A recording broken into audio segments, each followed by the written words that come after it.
Holiday baking season is here. I'm Hart Hoffman, the editor-in-chief at Bake From Scratch, and today I'm sharing with you my favorite cake to make. It's my classic hummingbird cake, and you are gonna love it. It's stir together, it's one layer.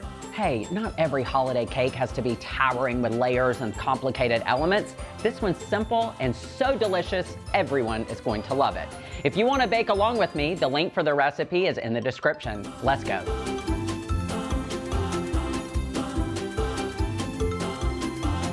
We'll get started with a large bowl and whisk together our all-purpose flour and then all of the dry ingredients. This is what I love about a stir-together recipe. Granulated sugar, light brown sugar. We've got our baking soda and salt, and then we're getting the spice here. This is cinnamon and nutmeg. And you can already smell how delicious this is gonna be.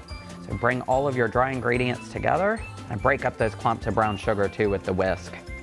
All right, move the dry over, and now we're gonna get our second bowl out and start adding in all of these unique things that make the hummingbird cake so special.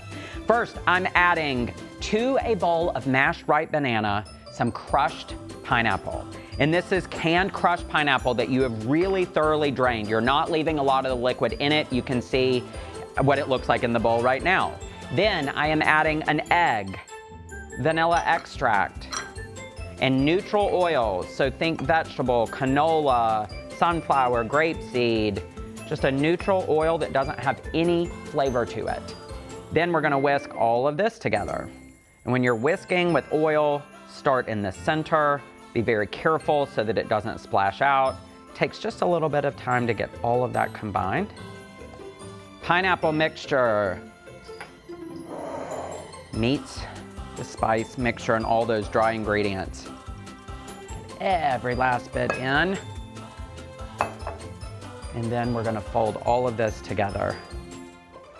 So something this delicious, that's something this simple, you're gonna come back for more and more hummingbird cake, I can just tell. Right before you finish mixing, a few of the dry ingredients are still visible. We're gonna add some chopped toasted pecans. And that's optional. So if you wanna make this nut-free, just omit the pecans. Just fold those through until everything is nice and combined. We're using one of my favorite pans today. This is a 6-cup Charlotte cake pan from Nordic Ware.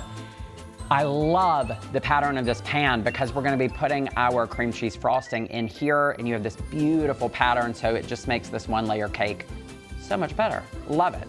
Pan has been sprayed with a baking spray with flour, and then now we're gonna get our cake batter into the pan.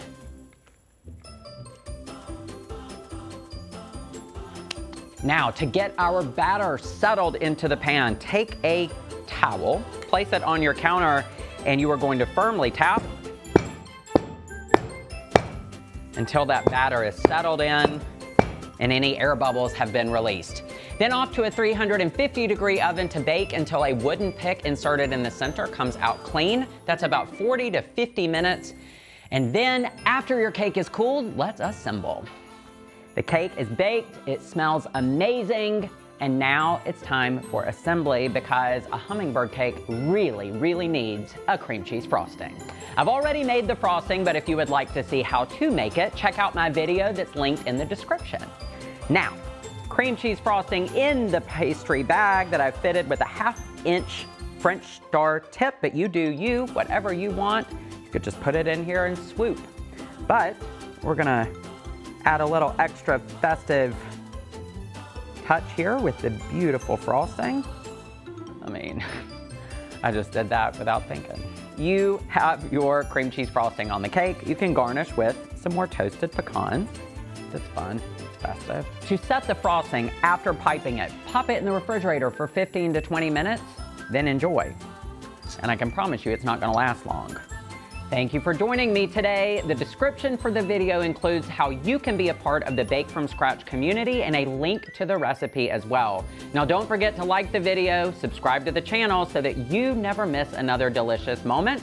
Preheat your ovens, everyone. It's time to bake and it's time to eat. Oh, this is gonna be good.